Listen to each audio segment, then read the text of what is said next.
Barking. That's the behavior we're going to talk about. And of course, what's natural for a dog to do? Bark.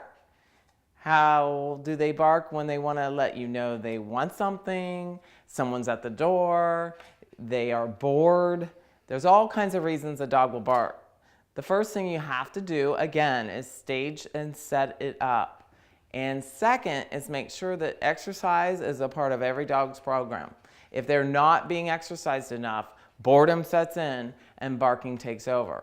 The other part is if they're living outside, first of all, there's really no dog that can just live outside, the outdoor dog.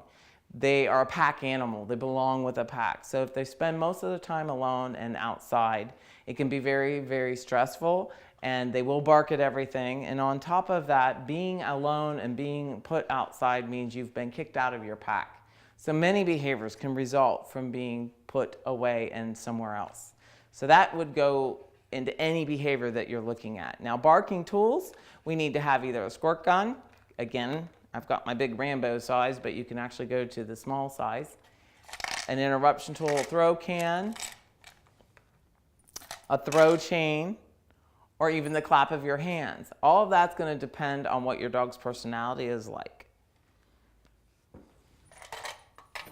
Now, when it comes time for the barking, you have to first address, why is my dog barking? Are they barking to get my attention? Are they looking right at me, barking for a treat, and I walk over and give them a treat? Now, would that be considered that I rewarded the barking? Am I being trained by my dog to go get the treat? So you have to first determine, why does my dog bark? Second, we're going to work on the inside of the house. Then we'll go to what you do for the outside of the house. The inside of the house, you have to take a look around the home. If they can go to every single window and track what's going on outside, that looks like their territory, they're going to bark. So that's a different kind of barking than if they're barking because somebody's at the door. Those are two different types of training. The training at every window, again, the dog should have a toy box, exercise, and you should be teaching some basic behaviors along with the barking, such as attention exercises, where they learn to pay attention to what you've asked. Then you can actually begin to make sure that when you set this stage up, you'll put the dog on a leash, on a collar. You'll have your treats ready. I usually recommend treats. It just is a quick and easy way to get a dog to respond. If they begin to track the windows and the property of the house, then that's where you're going to plan on your stage setting. Have somebody walk outside so your timing is perfect. Remember, I talk about timing all the time.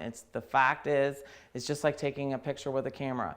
If my timing is off, I'll get a different picture. If my timing is on, I'll get the right picture.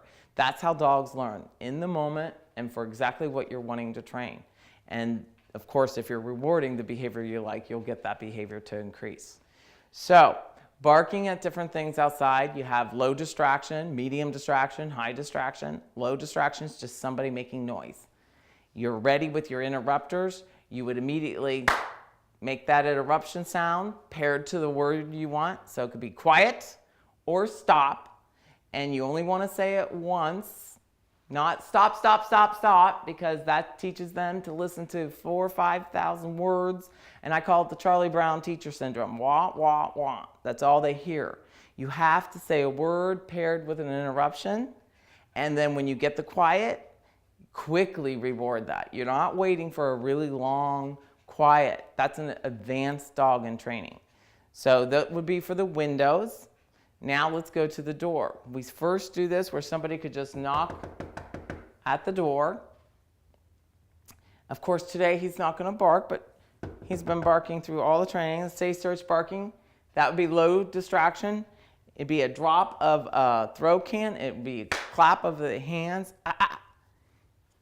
And then immediately upon quiet, good, quiet. You want to reward the good, quiet. The more you reward with good in the command, the more they're going to begin to understand that that's the behavior you want. So that would be low distraction, somebody just knocking at the door. Now that may take 4 or 5 days. It could take 2 weeks before the dog learns that when you say quiet, they need to be quiet. Again, the leash helps because if they're running all over the place, you won't be able to get this accomplished. And the other thing that you have to make sure is you have a stage set up so the person could just knock and walk away. They don't have to come into the door because then that would be jumping. You want to make sure that we're just focusing on barking. Now, the next part to this is once a dog starts learning behavioral commands such as let's go and sit, then when they're paying attention to what's outside, you can say, quiet, good, quiet. Although we weren't getting any barking there, but we definitely got a nice turnaround, quiet behavior. And let's go, in case they really start barking to the point where you can't get them to be quiet. Then you replace that behavior, barking, with a movement behavior, or you replace barking with quiet behavior. Remember, you're replacing one behavior for another. So it's an A and a B. They always learn, don't do this behavior, but do this. You're pairing the word to it, which is really important.